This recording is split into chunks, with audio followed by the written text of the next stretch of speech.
We are the ninth today. We are live. It is Reason Speak. Today is Thursday, 9th of July, 2015. We have an excellent show for you today because today we are featuring an atheist from Haifa, Israel. Nathaniel, say hi. Hello. An atheist from Erbil, Jordan. Terry, say hello. Hello. And we have an atheist from Brisbane, Australia, and that is Damien. He's not there yet. Well, that is because Damien is in Australia, and that's a long way away, and the airwaves take a long time to get to us. The poor here. pigeons. The poor pigeons have to fly back and forth. Anyway, so today what we want to do is we want to have a discussion about with a perspective, a secular perspective coming out of the Middle East region. And with that in mind, I'd like to first turn to Terry. And Terry, first tell us a little bit about you. I understand that you're a teacher. Yeah. I'm a freelancer and I teach, yes. I teach and I train people for professional communication skills. Uh-huh. You train people for what? I'm sorry? Professional communication skills, like those who just got graduated and they want to polish their skills, you know, their soft skills. See. Okay. Mostly people are kind of looking for a higher job, want to promote themselves. And do you teach at what level? Like at the postgraduate level? Well, yeah. Mostly my students are bachelor degree holders. Some PhD holders attended my classes. Oh, okay. Thank you. That's awesome. Let's turn to Nathaniel. And Nathaniel's featuring Israel's national animal, the polar bear, today, for especially for us. Nathaniel, tell us a little bit about yourself. I know you live in Haifa, and I know that you're a computer programmer because every Israeli is. Actually, I'm not a programmer. I'm more to do with marketing right now. But I've lived in many places, and I've lived in many places in Israel, and I grew up in many places in America and Europe. So I'm American, French, and Israeli. And that's it, really. I mean, there's just too much to go into right now. All right. Well, that's a good start. Now, I want to turn actually back to Terry for a bit, because Terry, I think a good place to start here would be from a Jordanian. If you can just give us a quick summary of the history of Jordan. Wow, the history of Jordan. Well, I told you I'm a teacher, but not history teacher. Oh. I'll try. In 30 seconds or less, please. In 30 seconds or less. Well, Jordan got independence, I think, 1946 on the 25th of May. It used to be a British colony, and the Brits established a state. Mostly it was kind of, you know, at the edge of the Ottoman Empire, not a lot of investments in such area. So the British established everything, including the army, the infrastructure, simple infrastructure. King Abdullah I, you know, was the establisher, or we call him the establisher of the kingdom. Used to be not a kingdom, he used to be a prince, then he elevated the name or the state to a kingdom and became a king, naturally. Then he was succeeded by his son, Talal, who governed the country for like a year or two. Then the late King Hussein, who transferred the country into the New World.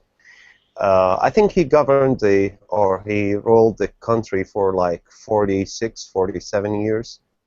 And since 1999, King Abdullah II is on the throne, and we're doing very well. I mean, among the countries around, we're one of the proud nations, if we can call ourselves a nation. So that's the history that I know about Jordan. I like Excellent. living here. You like living there? That's awesome. I like living here. I mean, it's okay. You live in a little city called Irbid, right? Yes, actually, it's the second. Big city called Irbid. Yes, it's the second largest city in Jordan. All right. Thank you. Thanks for that. Now, if I can also turn to Damien right now, because Damien's just joined us from Brisbane, Australia. Hi, Damien. Can I ask you the same thing? A 30-second quick history of why Australia is there? How did it come to be? Quick 30-second history. Okay, probably. 35 seconds. The Dutch found this land in the, I think, 1600s or something, but same as what they did with a lot of lands they discovered, they didn't do anything with it. And then the British found the land 100 years later, or 150 years later, however long it was, and decided to colonize it because it actually coincided with the American Revolution and all that, so they wanted to continue to expand the colonies while they just lost a big one. Oh. So that's pretty much how we come about. Everyone sort of thinks that Australia's where all the convicts were sent. Although that's true, what they don't realise, it was only about 10 or somewhere between 10 to 20% of the original population that migrated here were convicts. So it was actually only a small amount. Oh, interesting. Okay. And then we grew from there. Oh, nice. All right, Nathaniel from Haifa. Yep. Could you give us the quick 3-hour history of Israel, please? Wow. I don't know how I'd do it in 3 If you can hours. do it under a minute or something. Yeah. And I don't mean speak, 12,000 words a second. Yeah. Well, Palestine used to be a British mandate, but it was called Palestine because the Romans invaded. Well, it wasn't really an invasion. They basically destroyed the land of Judea after getting pissed off at the local natives, and then it had changed hands many times over. The Ottomans, the Crusaders, and whatnot. Essentially, it became Palestine because the Romans called it that, and then after the destruction of the Ottoman Empire after World War I, the British had the Palestine Mandate. They were in charge of essentially bringing it to some sort of fruition for one state or another. They weren't there to colonize it. They were there to oversee it, to manage it until something could be decided to be done with it.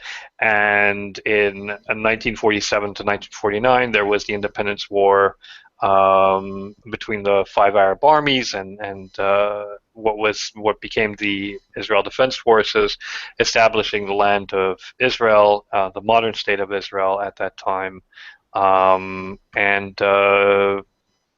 in 1967, there was a war, and Israel conquered the West Bank and the Sinai and the Gaza Strip, and it's been sort of a fluid situation ever since.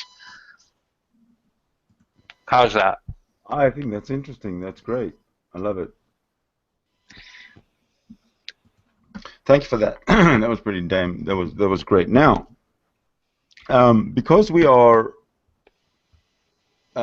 presenting a secular perspective to a secular audience, let's talk Israel. Let's talk Jordan. Let's talk Australia. Let's talk Canada. Let's talk anything. And pretend that religion has never existed. Doesn't exist now, never has existed. And then let's talk about how your country has progressed since inception, and if you're happy where they are now. How about Terry? How about you?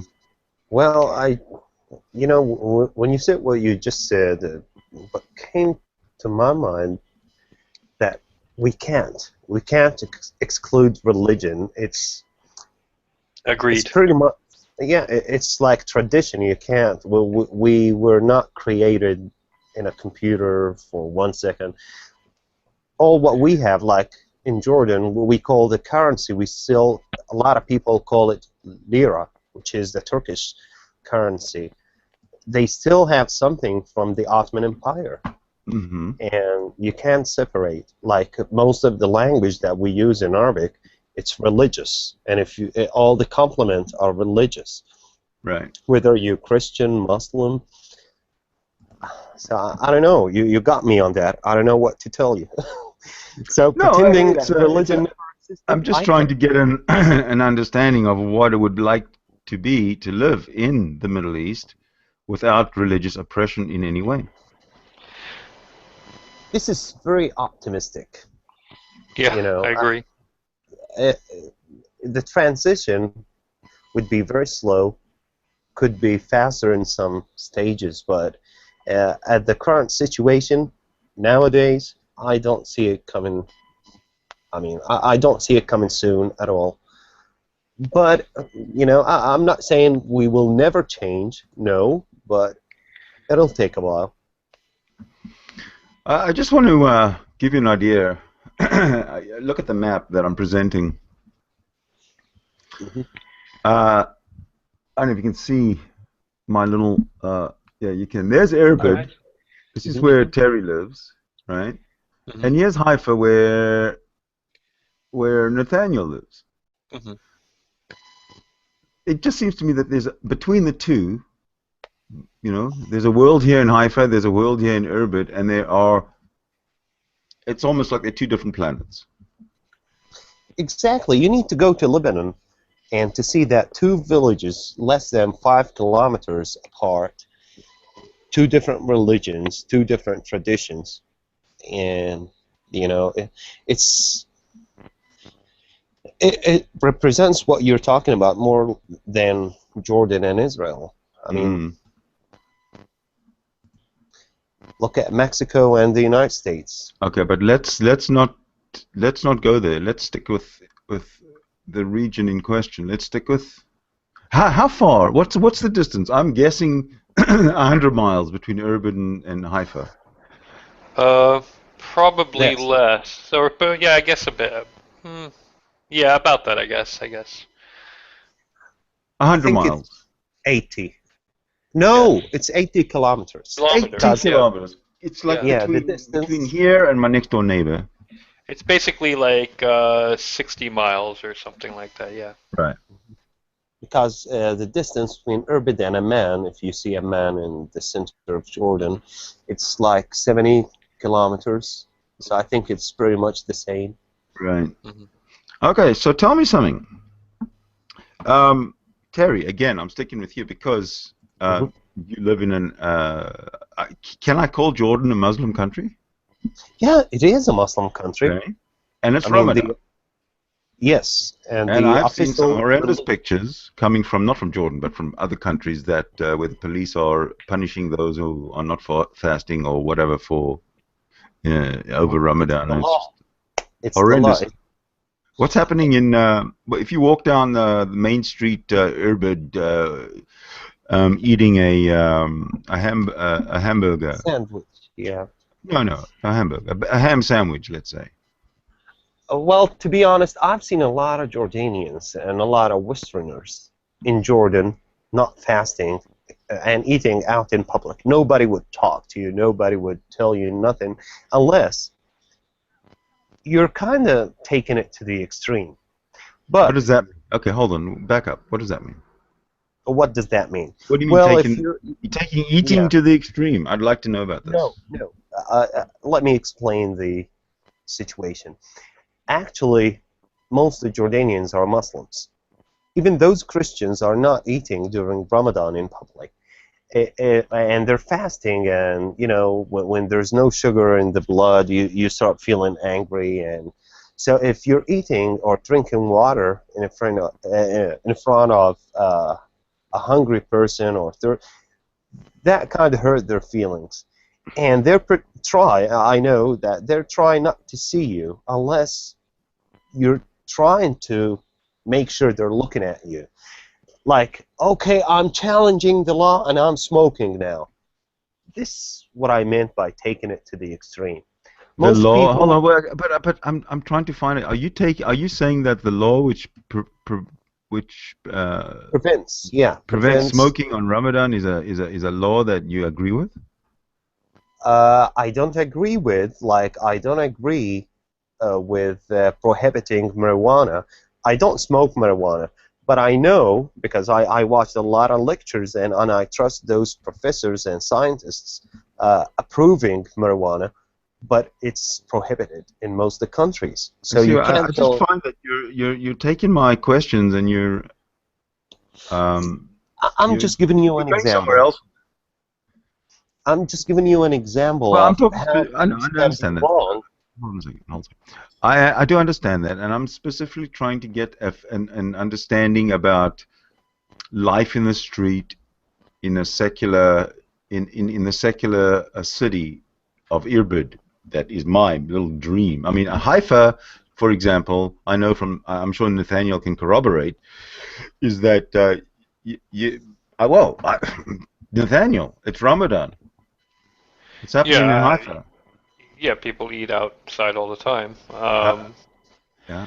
What We about have those Arabs cafes that eat? open. What about those secular Arabs that decide to not fast and hang Yeah, out? there's no real. I mean, let's say, okay, it's not against the law, first of all, to eat during Ramadan in Israel because it's mostly a secular country. But okay, here's a practical application. Would I go to a Muslim Arab town eating a ham sandwich during Ramadan? I probably wouldn't do that just because I'm not so sure what would happen to No, me I on a understand that. I don't practical mean level. going to Yeah, provoke. I honestly don't mean. but in terms of Israeli towns, no problem. I'm Absolutely no just problem. saying. I'm Yeah. not. No, I'm not. Honestly, I'm not meaning to provoke. I'm meaning to say you're just living your daily life as if it's every Yeah, single yeah. day. I wouldn't know it's Ramadan unless, I read about it, The essentially. thing is, but would you know it's Ramadan because somebody smashes you over the head with a baseball bat because you're eating on Ramadan, and that's No, the first thing you know about it. no, that doesn't happen here. Well, I'm not sure how they police it in Jordan. How do they police it in Jordan, Terry? Well, let me give him a cogent example, actually, Well, or a let's hold paradigm. on a sec. Let's hear Terry. Let's hear Terry. All right. Um, most of the people don't like police, and police sometimes they're not really nice. But what I know about the police, they're our kids. I mean, they're Jordanians, and mostly they're polite people. In some cases, like in crowded areas, in refugees camps, people are more aggressive, and the police turns out to be also aggressive. Some people would like to stereotype all policemen are not good. It's not that way. Like you would find people complaining about policemen wherever you go. So I'm not gonna be, that bad kid talking about the policemen in my country. They're they're doing their job. If there was a case or two of not a good policeman, that is an individual case. But mostly, they're good. I mean, Okay. I All lost right. my Let's identity change card topic. and they helped. Let's change topic. Um, in Israel and in Jordan, um, how, I'm trying to get some kind of an understanding of why if it's better to stay in Haifa or it's better to stay in Irbid from a secular point of view. Well, I've never been to Urbit. In fact, I've never Oh, been to Jordan. okay. Well, then let me jump onto another question. Let me jump onto another issue. How many since the inception of the state of Israel in 1948? Mm. How many Muslims have immigrated to Israel, the state of Israel? You know what? I don't know. I would say we do have we do have cases of Palestinians, a lot of them actually seeking refuge in Israel for political purposes because, Okay, no, let's say, that's different. I'm talking about somebody who applies to the process to immigrate to another country. Like, how many Yeah. Muslims have ever done that? honestly, I have no idea. Okay. No idea. Then let me ask Terry the same questions. Terry, how many Jews have immigrated to Jordan since the inception of Jordan, since 1946? All right. I think I can answer for both questions. It's not allowed neither to Muslims to migrate to Israel. Those Muslims living in Israel, they're indigenous, and that's why they were given a citizenship. And I don't think, not just Jews, anybody can get a Jordanian citizenship unless in certain circumstances. So I can't say I'm sure that is never been given, any Jew never been given Jordanian citizenship, but it's most likely no. Okay, none. but there's no Jewish community in Irbid. There's no There's no Jewish community in all of Jordan. in all of Yes. Jordan. Yeah. Yes, And there's no because immigrant Muslim community in Israel. Well, No. again, no. I'm sure that there have been some. I mean, we're talking about a handful, but there's no law that says, you have to be Jewish, because there are Christian immigrants all the time, and there are Buddhist immigrants all the time, etc. There are even Taoist immigrants and atheist immigrants, and Baha'i, etc. But typically speaking, I think that most Muslims would not want to immigrate to Israel just because either of the way they see Israel or just because of what it would mean to the people around them, etc. I mean, there's a whole slew there's a whole weight of baggage that goes along with it in the Muslim community that I think that even were it an easy process, they just wouldn't. There's nothing really appealing to them in that Okay. sense. All right. Then let me turn the question to Damien.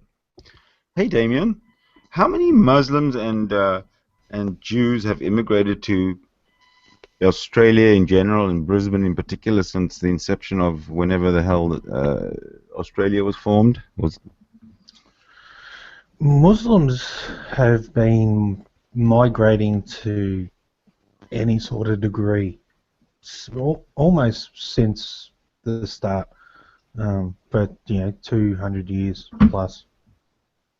To the point, actually, a lot of people don't realise we have because of the early Arab immigrants who brought camels with them. I think we actually have a higher percentage of wild camels than there are in the Middle East. That's true. I've actually heard that as well. I wasn't sure, but you just confirmed it for me.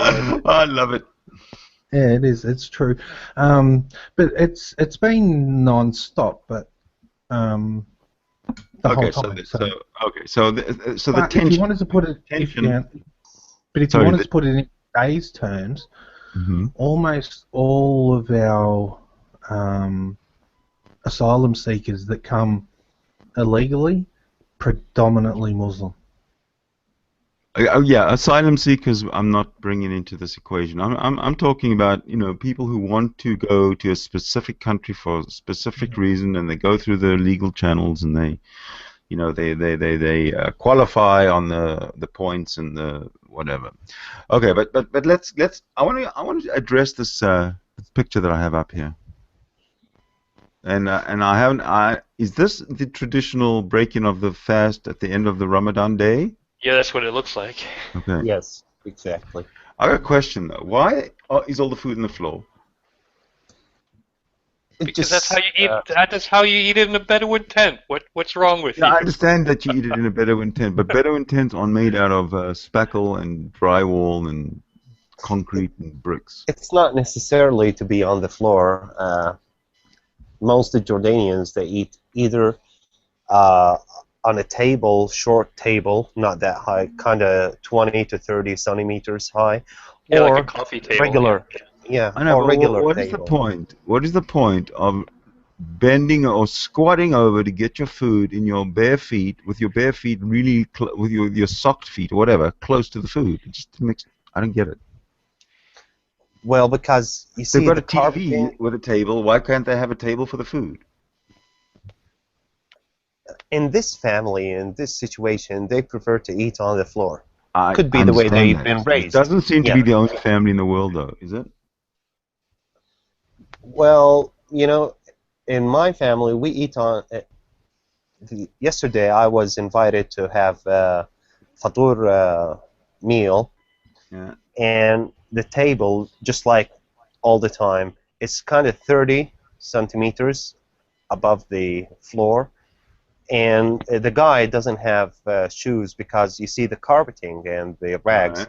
so that's why they they keep their houses clean. That's the reason why. Okay, fair enough. All right. I got a question for you from the Gohan. He says, Terry, do you know Mudar Zaharan? I don't know if you do, what do you think about his opinions? I know him. I follow him on Twitter. Mudar Zahran or Mudar Badran? The first one.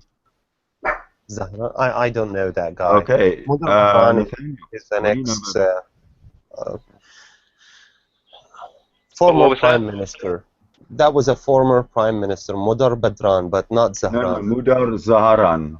Yeah, no, I I don't follow him on Twitter since a long time. He's talked to me on Twitter a few times too. He's a Palestinian, a Jordanian Palestinian, and let's say he's not a fan of King Abdullah or the Abdullah family, but not because of the traditional Palestinian point of view. He tends to be very supportive of Israel and thinks that Palestine should be in Jordan. And he doesn't give a damn about the traditional quote-unquote Palestinian struggle in Israel. He thinks it's absolutely misplaced, that the real that the real Palestine is in Jordan, as it was, supposed to be before the War of Independence, and that the Abdullah family essentially stole Jordan and made it their own. Can I And that, respond to this? yeah, no, I'm Yeah, let I'm him just, finish his point, and then you can yeah, no, respond. I'm just Absolutely. describing his opinions. I follow him, and um, the thing is, he tends to paint, tends to paint the king as an extremist, sort of in bed with the Islamists, because this guy Mudar happens to hate Hamas and all the extremists, etc. But he's very, very, very opinionated on these points, and he's very controversial. Anyway, so go ahead and respond. So, is it my turn? Yeah, go ahead. All right. If you were reporting exactly what Mudar is thinking, so I'm going to respond like this. This is individual view, and he has the right to whatever he want to think. Mm-hmm. But saying that Jordan is supposed to be Palestine or the new Palestine, the graveyard in my hometown goes back like 200, 300 years. Mm-hmm. So we're indigenous. We're not nomads. We've Mm-hmm. been settling since the Greek Empire, like I told you before we go online. Mm-hmm. And on air, I'm sorry. So we're Jordanian. This is where we were born. And I'm not saying you're not allowed to come out to our country. You're most welcome. It's just that if he said that is not nice to speak that way. Like, this is my country. This is supposed to be my country. I think he has a Jordanian citizenship, and he has the wrong views. That's his case. Okay, I So see a little bit of a Jordanian. contradiction, though. Yeah, go ahead, please. You said that your country, Jordan, was established on some date in 1942 or 1946, correct? 24. It was established that time, and the In kingdom got in 19 what? 1921, 1920. You said 25th of May 1946, Jordan was established. 46. That was the independence. That was the independent. Okay, but now you just said, and then you went back to 19 what? 21? Yeah, 21, Okay. 22, I But can't you also remember. just said that your family's cemeteries or graveyards extend back 200, 300 years. Exactly. But Yeah. that's not Jordan. 200 years Well, ago, what was the name of the country that your ancestors were buried in at the time? see, I wanted to state that in the beginning that names, countries, that doesn't matter for me. I want people to be nice, and I want to respect them, and they respect me.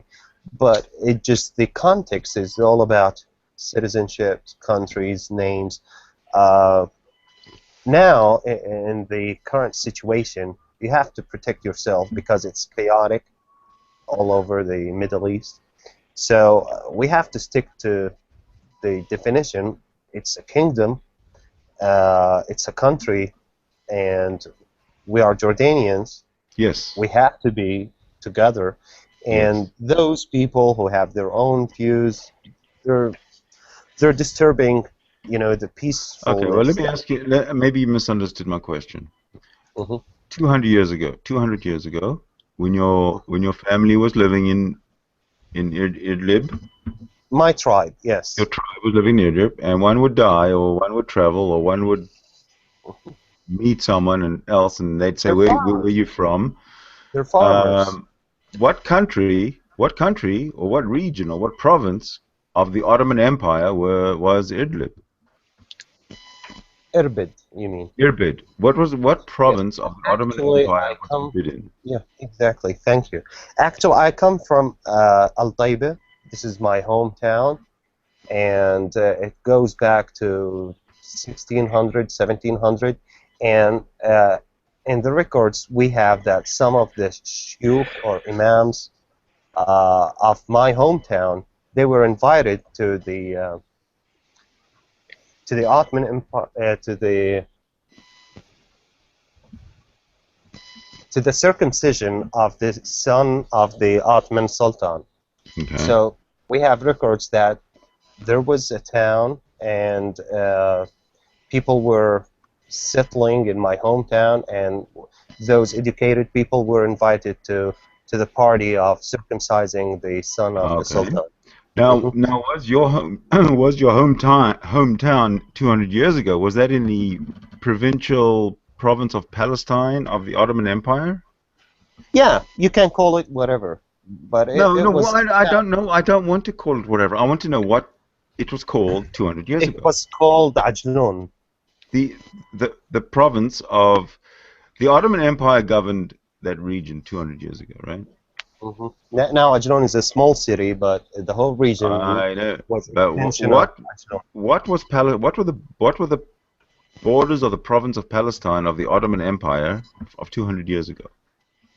Did that include your hometown and where you live now? It could be, yeah, it could be that way because each empire, So each so so country. my point is then that the Zudar guy, whatever, he's got a point. Well, yeah, but he can't. The way he provided the idea that those are not Jordanians. I mean, it sounded like they wanted to kick people out or to change the name of the country. I'm not against changing the name of Jordan to Palestine. Well, change the name of the United States to New England. Sure, It sounds the same. sure. I'm good. I'm good. Or Canada, for example, change it to North America. It's the same. No, change it to North USA. North USA, yeah, it's the same. Or change USA to South Canada. South Canada. You're right. So It does. In this case, it's it doesn't make a identity. difference. But if you go to the Middle East and I change the name of Jordan to Palestine, you think it's going to have exactly the same effect as doing that in North America, like you just suggested? Do you? I'm just gonna put it that way. I don't like the idea that we're discussing something huge like this just because one individual thinks Right. that it's a good idea. Okay. We can Now, discuss. sorry. That's how conversations go, though. True. I mean, we can discuss it and then turn around and agree, disagree. talk about Doesn't something matter, else. That's how discussions go, though. I mean, someone says something outrageous, and then we talk about it, and we'll work out what is outrageous about it, and whether he's got any valid points. Yeah, Well, because I'll I tell you was just why. gonna. Oh, go ahead. No, Go no, ahead. absolutely, Nathaniel. Carry on. Well, I just want to say it's not actually just one guy who thinks this. He has a political movement. It's small, but he has a political movement behind him. However, the important thing is that there are people on the right in Israel, not generally the majority, but that do think the same and have thought that for quite some time. The thing that stops Israelis from pushing for this sort of quote-unquote solution is most Israelis are friendly to the King of Jordan because they see him as a very, secular, centrist sort of guy, very enlightened, Oxford-educated sort of fellow that they can talk to and reason with and get along with. I mean, they loved the old King of Jordan, his father. Obviously, they were even friends during the war in 1967. Jordan and Israel have always had a very special relationship in terms of their other neighbors, etc., because they have a shared history at partition. But so Israelis tend to be very friendly towards the king. So even it's not that many of them that openly advocate that the king shouldn't be there, etc., because they think that for what there could be across the border, he's actually a pretty good guy, and he's a pretty enlightened guy overall, and he's dealing with a very tricky situation, and they sort of respect him more than I think any other Arab leader. That would be the, I think, overwhelming Israeli consensus. I think I have to state two things before I proceed. That I'm not good in history, and I'm not good in politics, and I don't represent the country or anybody. I'm representing myself. That's all we expect. We don't expect you to represent the country. We Exactly. We didn't bring you in here as the ambassador of Jordan to secular TV. Well, I have to disagree. I represent all polar bears in this case, so thank you very much. I'll speak for them. And what are the sovereign borders of this polar bear country you speak of?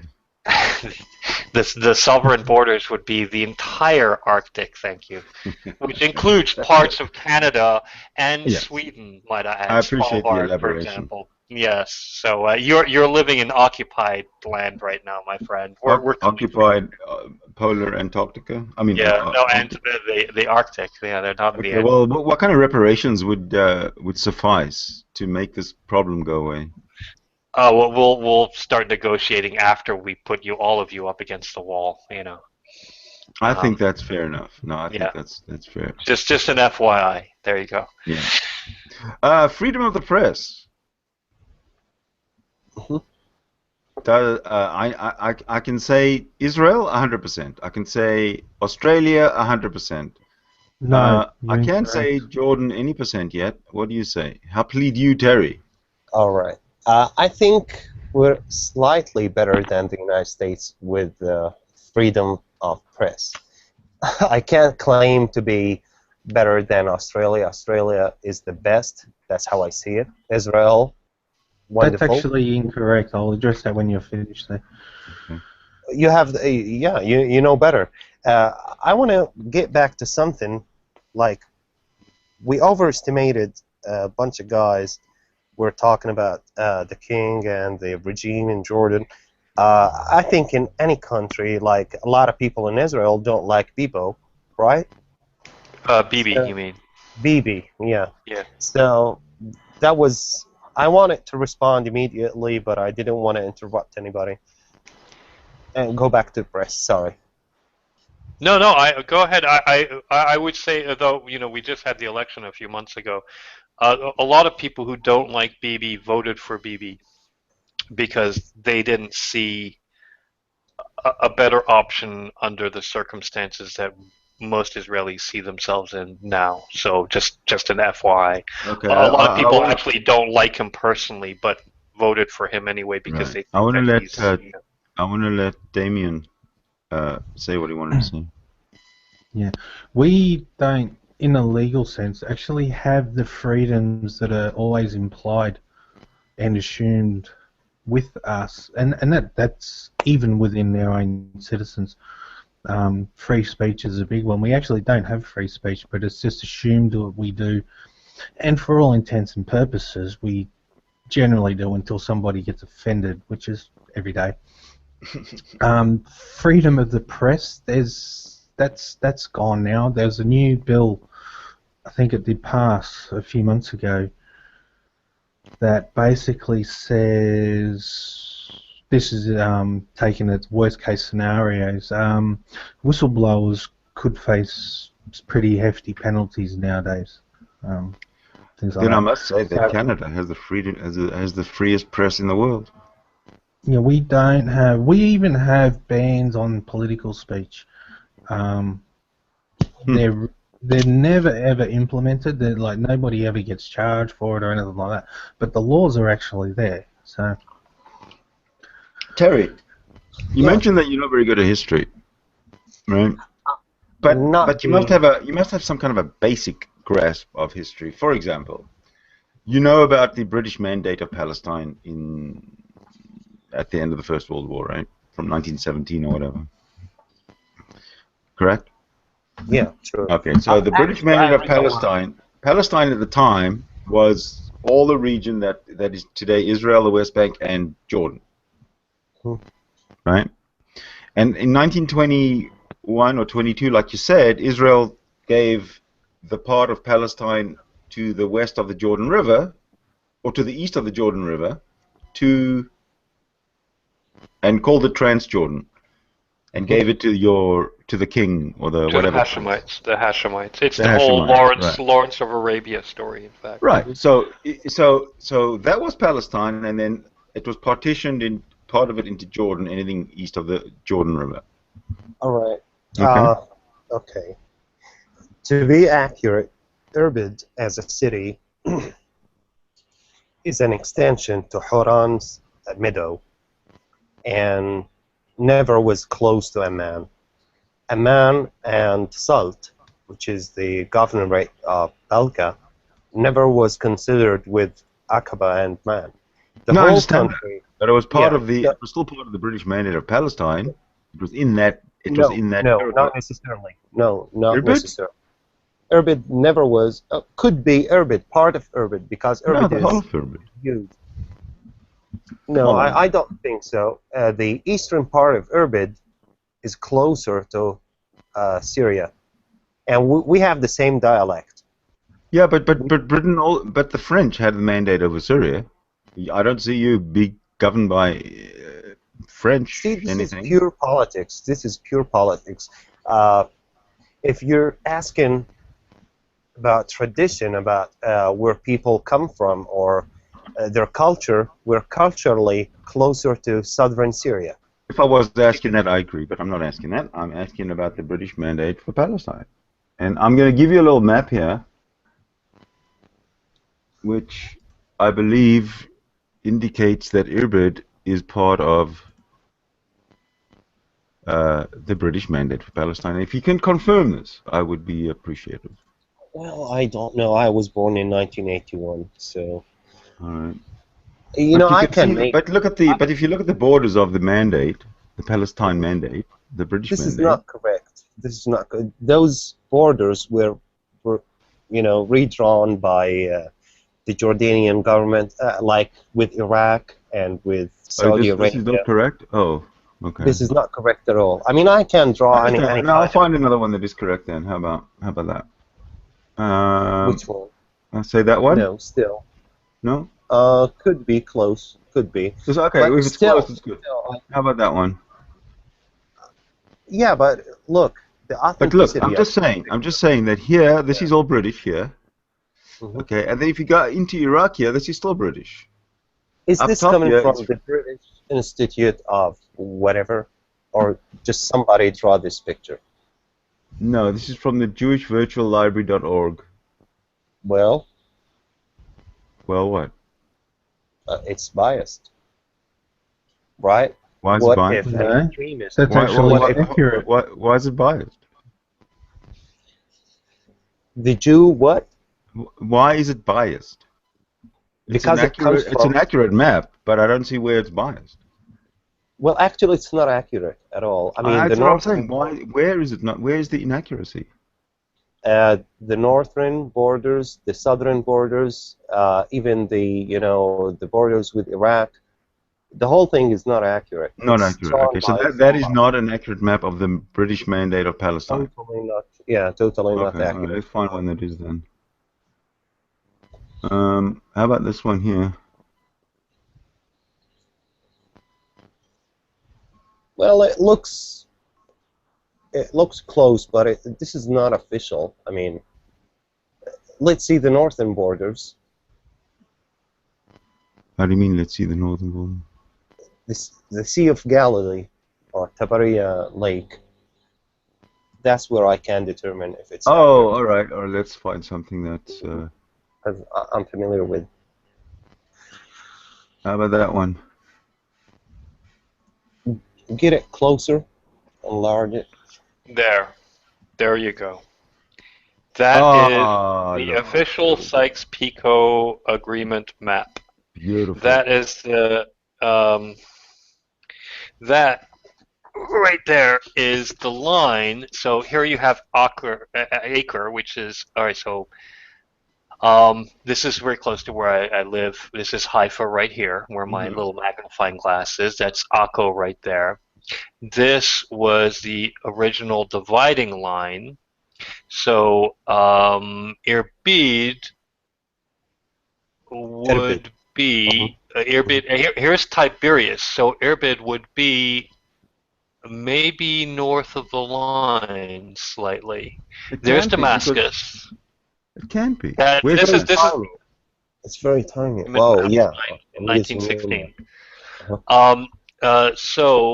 Sorry, the writing's Where very is small. Amman? Show me where Amman is. Amman would be south. So Amman would be around here, I believe. Okay, in that case, Irbid is north of Amman and definitely not north of that line, of the Sykes-Picot line. Not north. No. It's slightly within that Sykes-Picot. south. It's within the. It's within the mandate of Palestine. That's just what I'm trying to establish. Yeah, no, I think he's right though. I think you're right, Sid. Yeah, it's south of the line. It's south of the line, so it's part of the Sykes-Picot Agreement, so it is part of Transjordan, which is what it was called at the time of the agreement. The entire land of Israel and Jordan were named Transjordan, actually. That was the entire Palestine mandate, was in the Transjordan region. Well, this is really small type, even on my big screen. Will this one make better sense? I'm not looking right now, but I can look. There we go. Yeah, there we go. Yeah, that's Lake Tiberias, and on here you see Lake Tiberias is right here, which is true because that's what Israel captured from the Syrians, not the the 73 war. 1922. Sorry, the 67 war. I thought it was around 1921, 1922 when they established the country. Yeah. That is. Look, there it is. See, you can't call the country whatever. See the yellow part there. Okay, the yellow and the purple is the British mandate. Is Palestine that is mandated by Britain? Okay, in 1922. I see Irbid right here where I put my magnifying glass. It's south of the line, so that is British mandate Palestine right here. Yeah, you see true. that? It says Irbid. All right, all right. So it is Palestine, British mandate Palestine. Now, what happens in 1922 is Britain takes all this land from the Jordan River west that it's under that it's mandated under, and gives it and calls it Transjordan and gives it to the Emir Abdullah. Yeah, true. Iowa. All right. So calling. So hold on a second. Let me finish. Hold on a second. So calling this yellow bit here Palestine today is not. It's not revolutionary. It actually makes sense. And calling the yellow and calling the purple bit Israel makes even more sense. Well, you want to shift the Palestinians from their country No, no, to no, no, no, no. Transjordan. I never said people moving. I never once mentioned moving one person anyway. Hmm. Well, I want to mention something. Okay. The grandfather of my mother died in a battle against the British Army close to Tabriya Lake.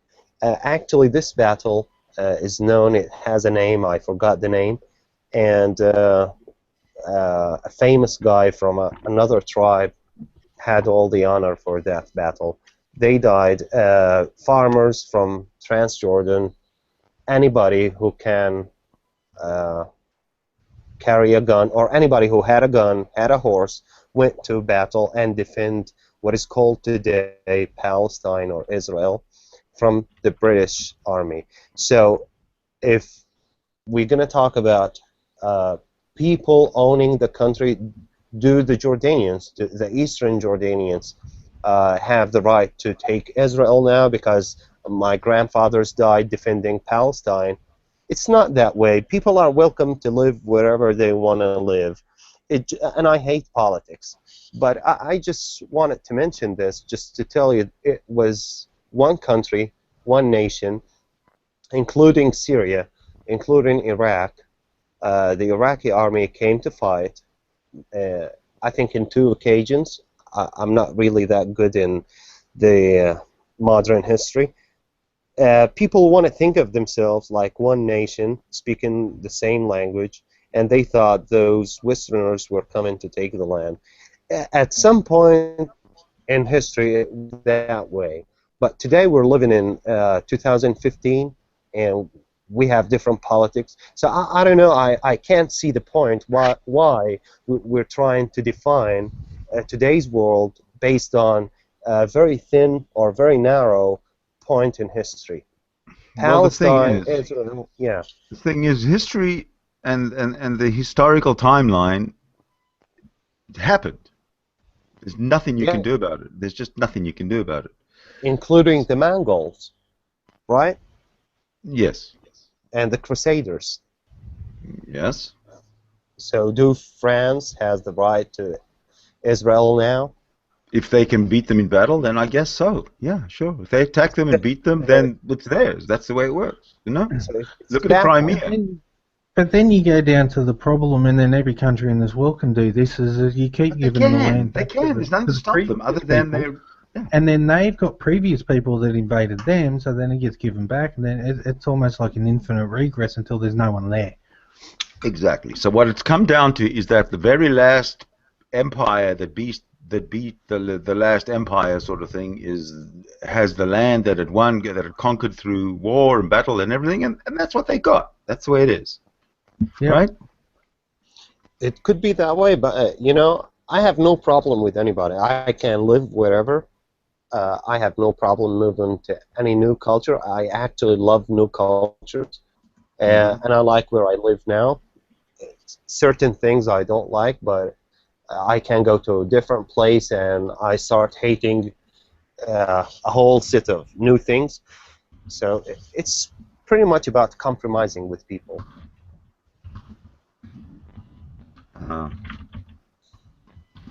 But therein lies the problem, though, and that's what politics and religion don't allow people to do.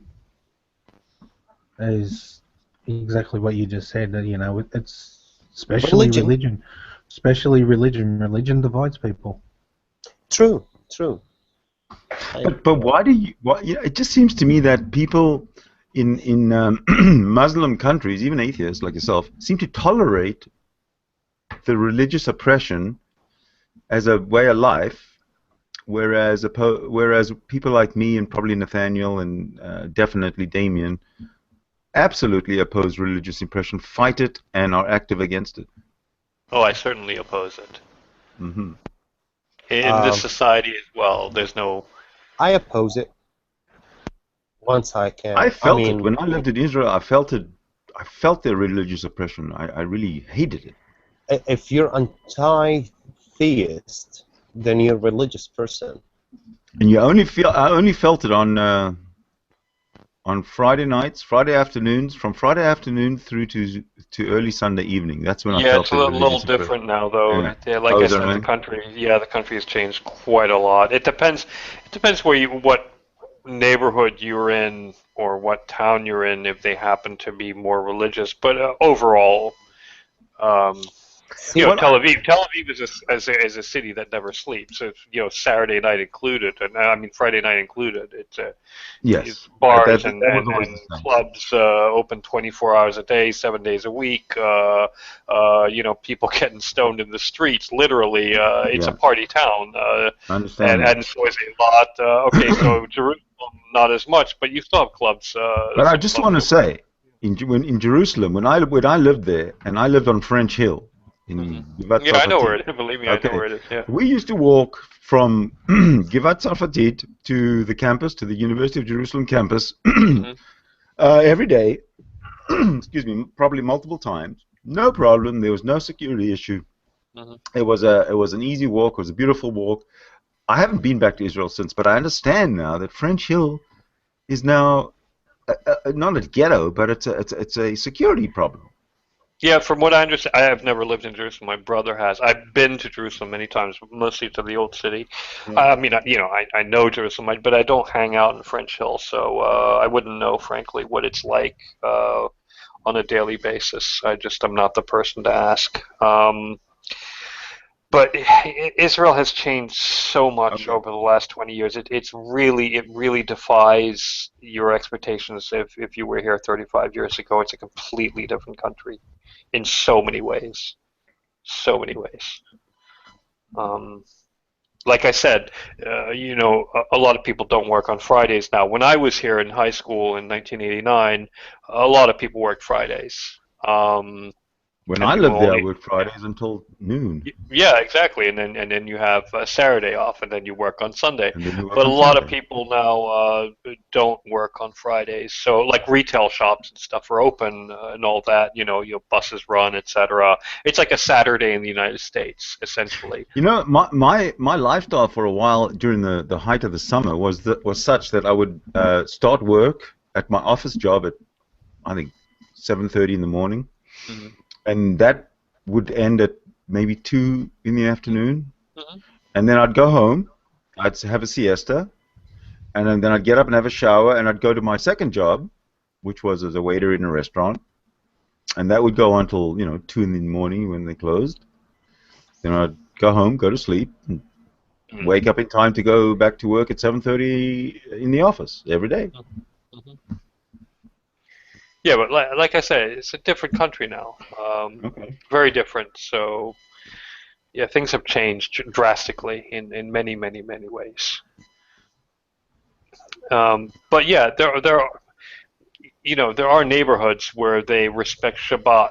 Um, Not that many, but there are, and a lot of shops are closed on That's Shabbat, right, but you can stay etc. away from those places if you Right, like. but a lot of shops are closed in France on Sundays. When I lived in France, most A shops lot were of shops closed on close Sundays. here on Sundays. Yeah, so it's no different in that respect. Way more of them don't close, but Yeah. just saying. Yeah, no, I know, but in France it's actually a law. Until recently, it was a law that you could not be open on Sunday. Um, Well, France has and been a problem through history forever. yes, I know. We're a pain in the ass. Yeah, really. Yeah, I agree. But I mean, we're not too different in that sense. We can shop 7 days a week now. Some places 24 hours. It's not mandated by law. It's more whether the market demands it in that particular area. But that's all sort of changed over all within my generation. Like I remember as a kid where everything was shut by lunchtime on a Saturday and nothing was open again until Monday, and then everything could be open all day Saturday, and then Sunday morning hours started becoming available, and then now it's just do whatever the hell you want to do. Right. So it's pretty recent. I think everywhere, most places, that sort of thing. Okay, I want to ask you a question. Considering firstly that you do live in Brisbane, or maybe it doesn't matter, but before I get there, I just kind of want to segue into it. you're watching secular TV right now, and Yes.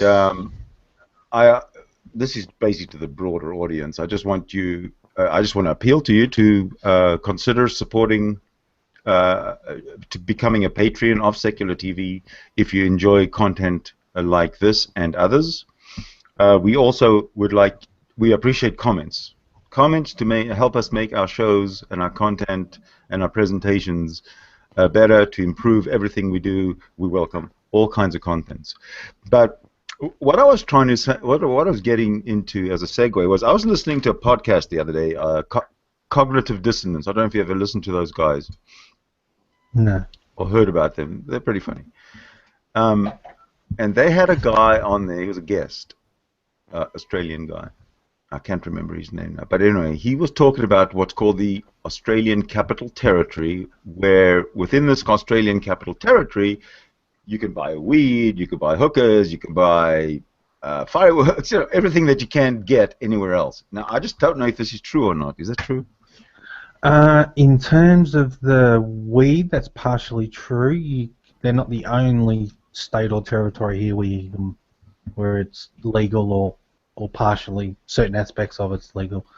South Australia is a place you can legally grow it. But he's not wrong. With prostitution, he's actually wrong. It's pretty much legal across the whole country, although each state has their own regulations regarding that. Fireworks, yes, I think that's now the only place left in the country you can go and buy fireworks. But then legally speaking, I can drive there, for example, buy them, but I'm not allowed to take them out of the borders of the ACT, which is what we call it. The ACT, exactly, Australian Capital Territory. I thought that was quite something. Yeah, it is. That's just the political capital. That place was actually only built 100 or so years ago. Nathaniel mentioned that in Haifa, or in Israel in general perhaps, you can walk around, smoke your joints. It's a different place now than it ever was. It's free, it's open, no one's going to hassle you because it's not a security issue. What about in Jordan? If I'm walking down the street of Irdib and I'm smoking a joint, am I in trouble? Oh, wait. Depends where you're smoking a joint in Israel. All right. Well, let's hash this out then, shall we? There's some places in Tel Aviv where it's fairly open. I still wouldn't do it in front of a cop, but I don't smoke. But I think I'm pretty much the only one I know who doesn't smoke up. No. I think I'm like the only person I know of in this country who doesn't smoke. Fine. Jerry says the same thing. Yeah, no, it's fairly true. Right, my friends joke about it, but it's fairly open in certain areas. But again, like I said, I wouldn't go smoking a joint in front of a cop. But like there are places where, essentially, it's late at night in a cafe. You can feel free to toke one up in certain areas, that sort of thing. But again, in other areas, not such a good idea. Okay, it depends, really. I get it. Now, how about Jordan in general and your hometown? I think with the weeds, it's prohibited totally.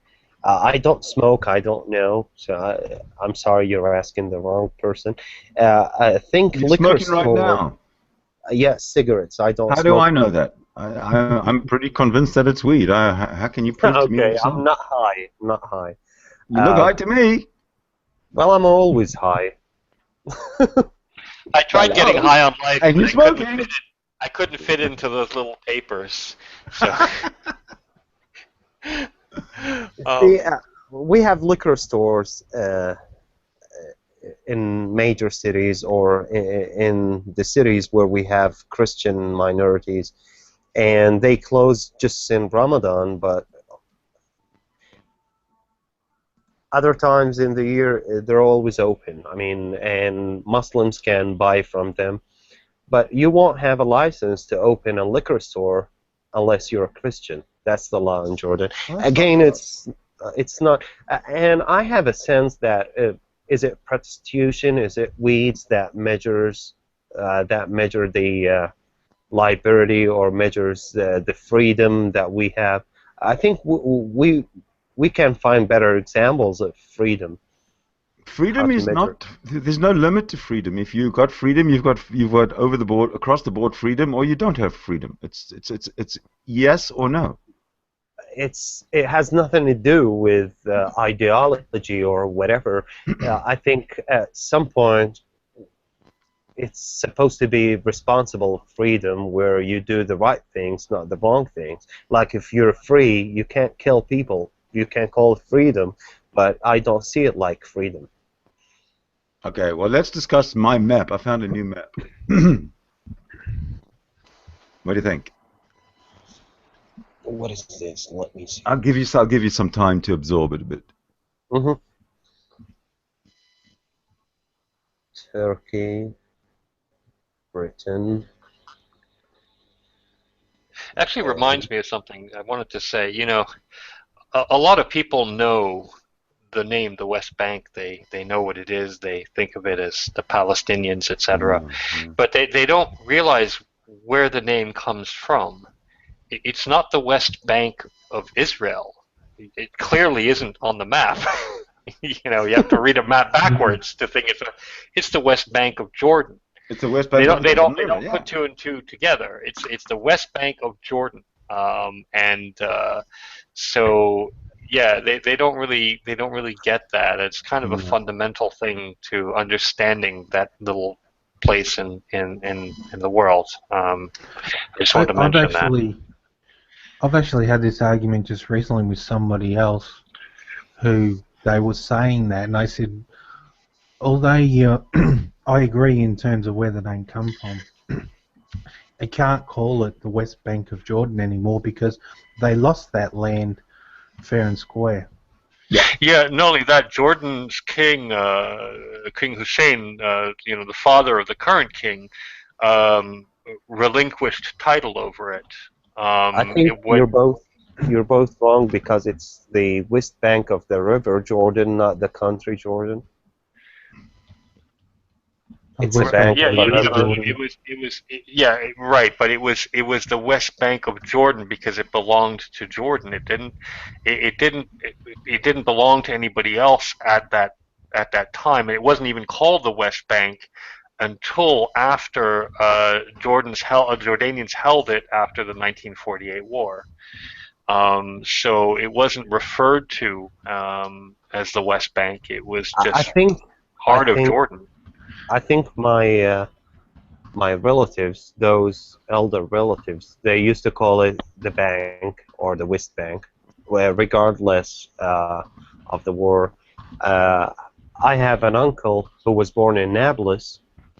My grandfather from father's side used to work in the West Bank, and all the time they called it the bank or the West Bank. So in Arabic, I don't know, the British what they called it, but because people of my town used to go back and forth, to do some trades and do some business. So because we had some different goods than what they had, so it's been called the West Bank all the time. I think even during the Ottoman, Sorry, I was muted. Sorry, I was muted for a second. No, I have to disagree with you. I'm looking at this map, and it might be I don't think it was ever called the West Bank until. I think Terry's talking in local terms, like the locals. No, because it was never defined as the West Bank until 1948.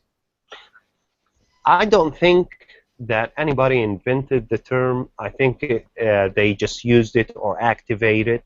That's what they did. It's been always called. If you look at the map, you'll see that Jordan illegally occupies the West Bank from 1948 to 1967. The reason that they actually had occupied that West Bank was because at the Declaration of Independence, when Israel was attacked by the Syrian, Iraqi, Egyptian, Jordanian armies and Lebanese armies, Jordan was able to hold on to the West Bank, and Israel was not able to wrest that part of the area west of the Jordan River from Jordan, because Jordan's army was pretty good.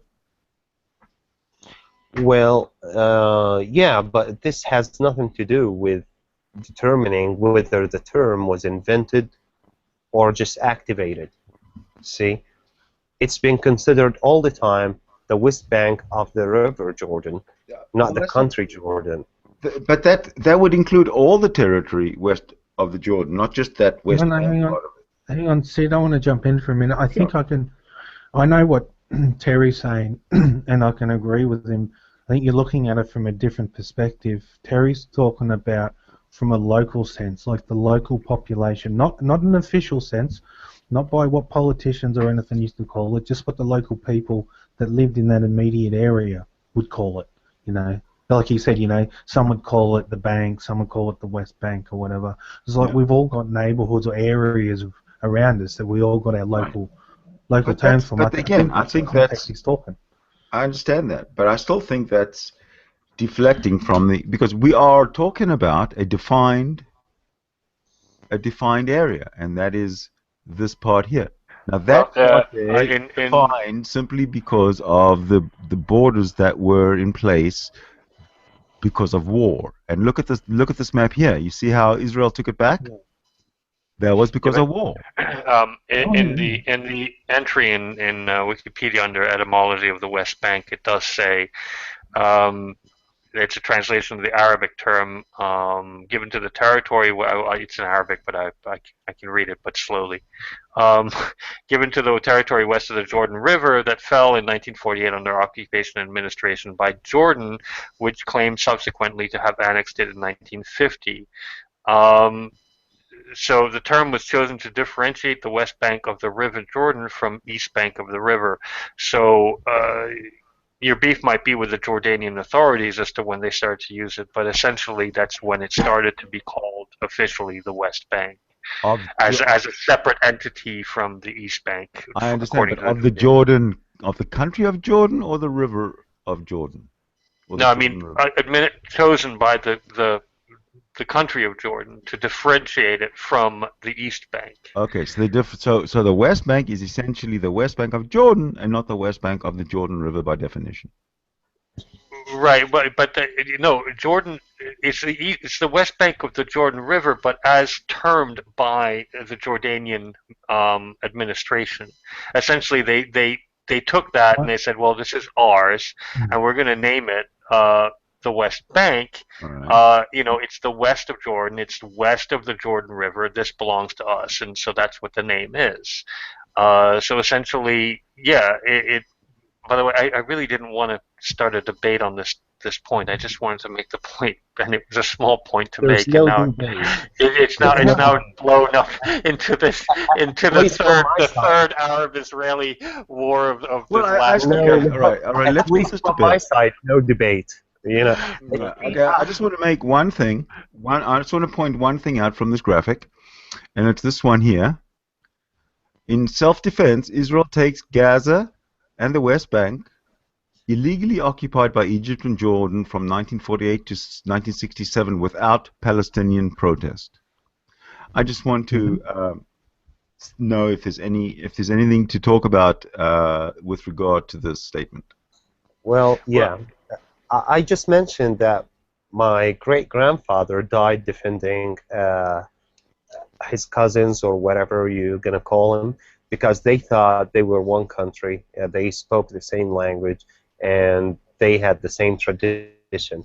So if I'm just personally, I think if the Jordanian army tried to defend the West Bank and help them having a government or whatever, putting order in that chaotic land left by the British Empire to the tribal Jews and the tribal Arabs, that was something good to talk about, but not in the way it was presented. Yeah, no, I'm not defending anybody. I just try to think logically, like based on the data that I have. People always thought of themselves being one people, so it's natural response to defend the land. Okay, all right. And I have a point. The title, secular perspective, that's how we introduced ourselves, and I just see we're talking politics and kind No, of we're old talking politics that history. I'm We're not. talking history. Yeah, I'm not History. familiar with that. Okay, we're talking history, and definitely, and you can't really have a perspective on history other than, the realistic perspective. But I want to talk about this point here, where it says Israel takes the West Bank from Jordan in 1967, and there's no Palestinian protest from 19 yeah from at 19 from 1948 to 1967. There's no Palestinian protest at all about who's actually occupying that part of the country or of the land. That only starts after 1967.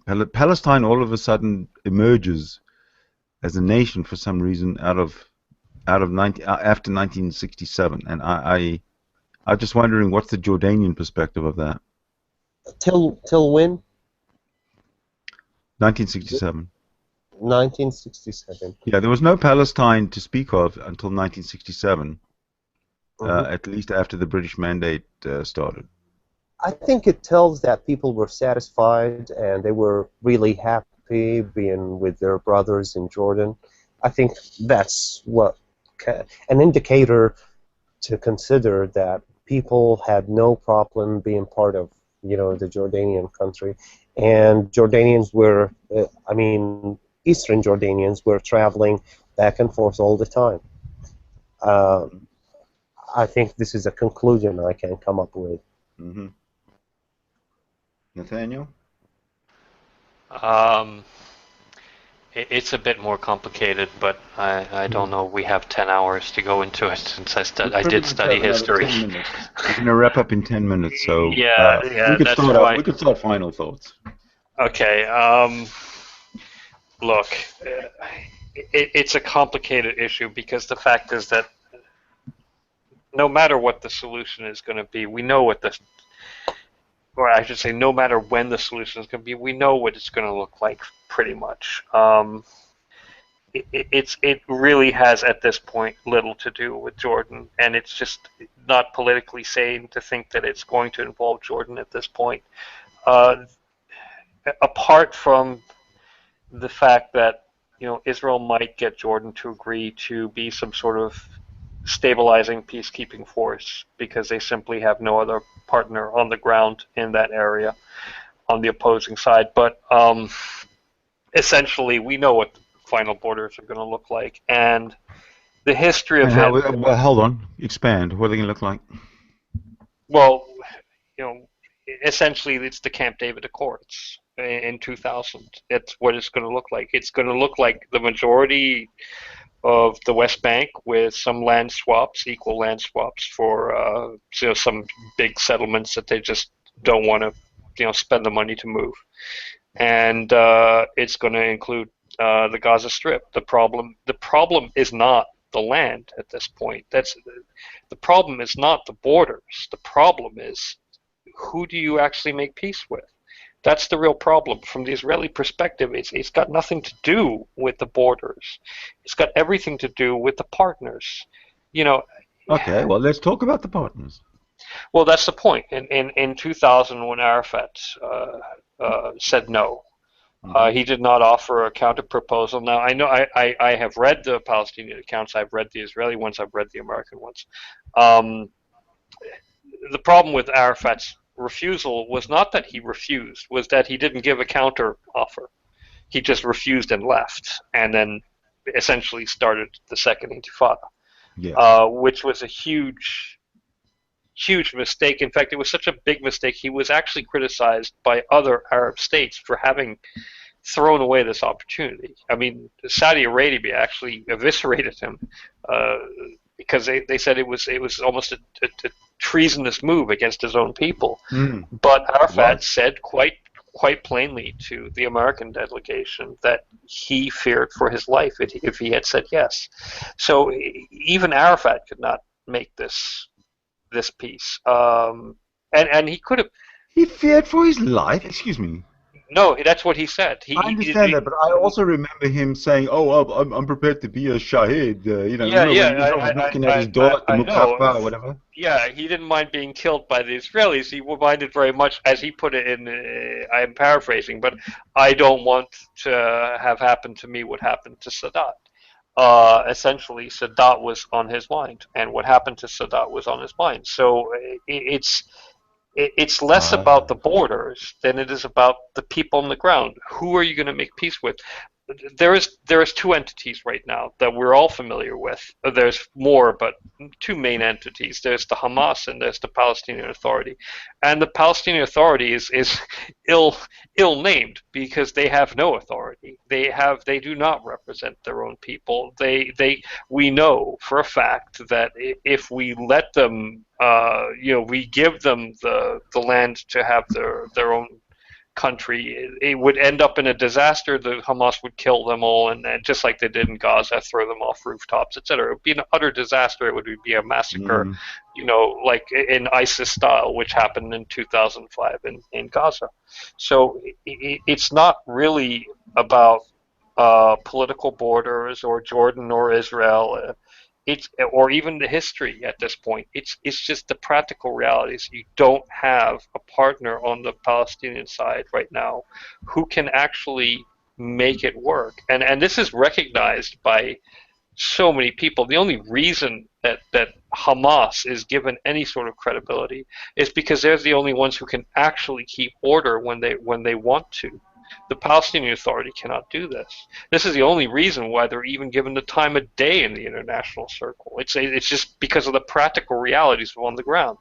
Who else has the strong arm to actually deal with certain things? There are now groups in Gaza that have been firing rockets every now and then into Israel that are affiliated with ISIS,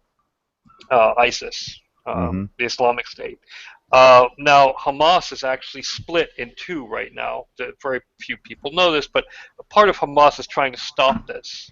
They're the only ones who could, because they don't actually want a war right now, because they really, as much as they touted their victory last year, they really got their asses kicked last year too. Right. And they don't want to start something they can't stop. And so they've been helping ISIL as part of an agreement in the Sinai, and they have been trying to use that to subdue the groups in Gaza itself. They have lost favor with Iran because they wouldn't take sides with Iran against Saudi Arabia. So they've lost favor this year with Iran, lost a lot of money for, I think, the last 4 months. They haven't been getting paid because of this.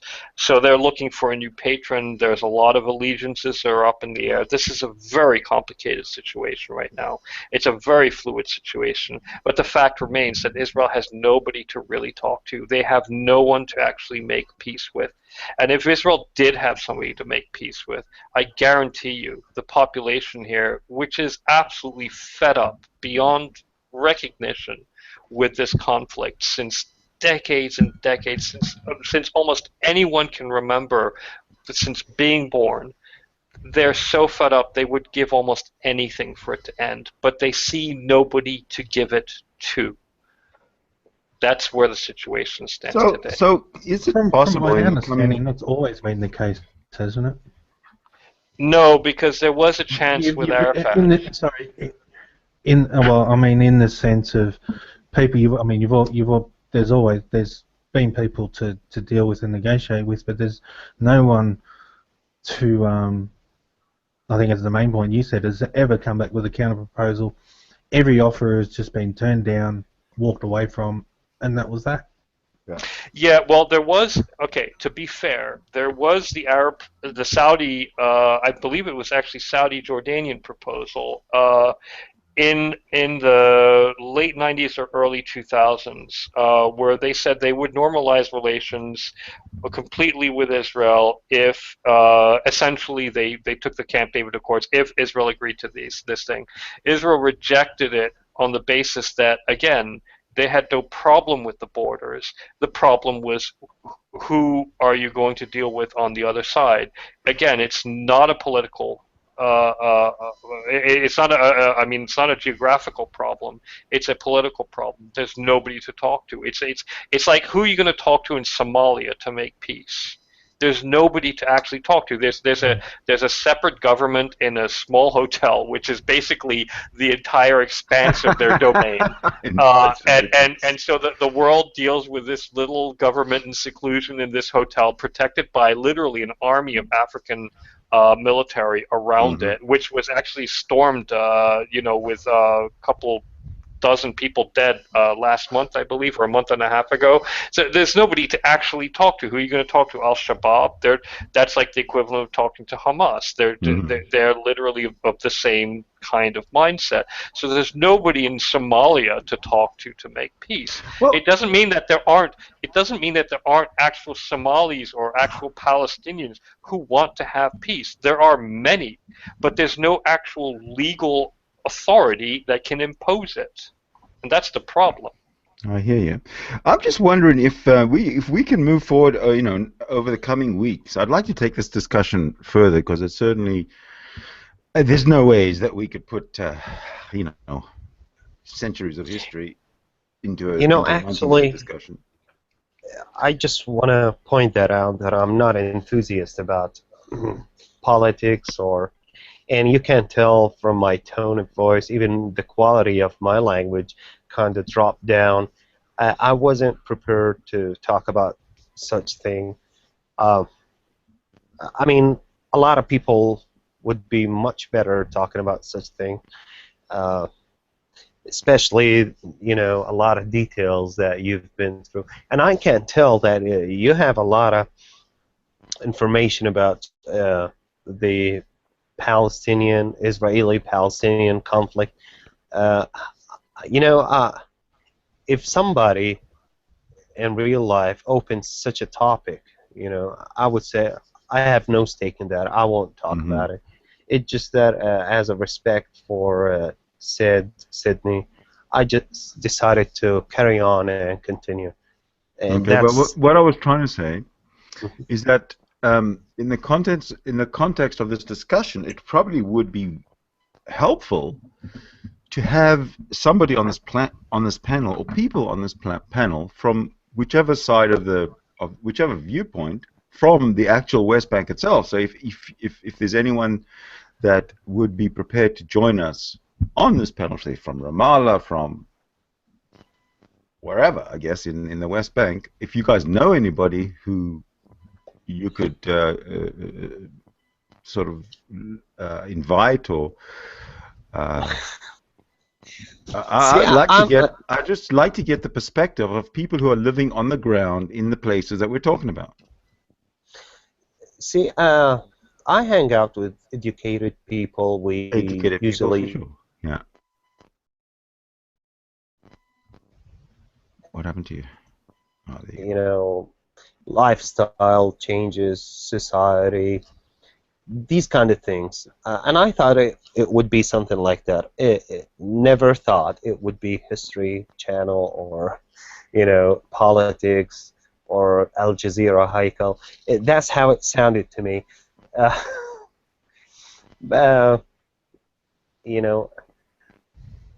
I'm more into secular realism, where we live in a religious ocean, and still, religious ocean. When I say religious, I consider anti-theist to be people with ideology. So only those who are open-minded, they want to listen. They not necessarily trying to find an identity to gather people around them. More of globalization rather than having a flag or having a nationalism, a national identity. Yeah, exactly. That's, and most of people here on Google Plus that I hang out with, they pay no attention where you come from, and it's so comfortable. Life can get much easier without saying you're red, I'm blue, So you think that those kinds of topics are are taboo topics? They're off the table, not Not to a be discussed. taboo. No, no, no. I mean, it helps nothing. That's my personal view. Like, who did what in the All past? right. We're living Okay. in Look, today. then if we can sort of jump to the present and consider what you say, and in line with your education and you being a teacher of communications, Mhm. right? Yeah, exactly. I'm just wondering, in what in is communications kind of a broad subject, or is there a sort of a particular area of Well, communications that you focus on? all right. Well, you're gonna have to make money if you're having a job. Find a niche or a niche where people are seeking something, and mostly those fresh graduated or people who are trying to promote their qualities are seeking better jobs. They seek they're looking for how to interact with people professionally. Like, uh, people want to work in a corporation. They never worked in such thing. They work for small businesses. People want to work with a high standard uh, company or service provider where something was allowed, not allowed in the new company. Mostly job interviews. People come to me to do well in job interviews. I have good credit of people who really promoted themselves and started making more money, and I'm proud of them. You know, that's the kind of communication that I deal with. If I would say, yeah, I like to do all kind of communication, well, it's not looked for here. I mean, in the market. So that's the kind of communication I teach or I train, and it takes place in English. I mean, English is a very important language everywhere, and those Jordanian graduates, they want to go to work in Gulf countries to get highly paid, uh, and that's why they attend. I mean, it's not just me. A lot of academies are teaching English and teaching professional communications. So you're teaching English grammar and No, not grammar. what Some is your parts. education in specifically? I have a degree in marketing, actually. I have some education in physics, and I have a bachelor degree in marketing. But it's mostly personal effort where I work. I have my own resume. I worked in a bank and I worked in a hotel. Like, sometimes I give courses for front offices skills. Oh yeah. Do you do those online? Would you be able? Do you need? Is there anything you'd like to plug that's personal? That'll make it's personal Well, for you. I just see what I'm doing today. I see it like a phase in my life. I don't want to die doing this. I'm making good money, which is, you know, I did online. I taught students, international students, and not necessarily Arabic speakers. Uh, but now mostly I teach in Arabic. I train people in Arabic. Some people come to my place from Amman. Sometimes I go to Amman if there are enough students. How far of a drive is it? I commute. I ride the bus like an hour and a half Okay. back and forth. So it's 3 to 4 hours total commuting. Okay. Now we've passed the hour and a half mark, so I think we should start a wrap up with final comments. And Terry, we'll start with you. You go ahead, and I just want to invite you back for next week to continue. We'll Sure. stay away from politics. We'll stick to culture, if you like. I'm all for I'm that. not doing good in politics. I'm No, I'm just all good. help the I'm good with culture. I'm good. So, will you come back next week? Sure. Sure. Anything you'd like to say to the world before we leave? Stay positive. Stay positive. Excellent. Nathaniel, thank you so much for joining us. Will you be back next week? Yeah, I'll try to be back next week. Excellent. Anything you'd like the world to know that they don't? Two things. Polar bears are awesome. Mm-hmm. That's number one. And two, you can never win an argument against a polar bear. All right. No, that is, thank There you. you go. That's very useful information. And Damien, we'll give the last word to you. All right. First off, yes, I'll be back next week. And secondly, to Nathaniel, I'll put our drop bears up against your polar bear any day. The glove has been thrown. That's right. That's right. Okay, and to everybody who's watching live now, all three of you, and the rest of the world who will be watching later, thank you so much. Please consider commenting. Please consider suggestions. Consider visiting our Google Plus page, our YouTube page. Click to become a patron. We really appreciate your support. Stay secular. See you next week.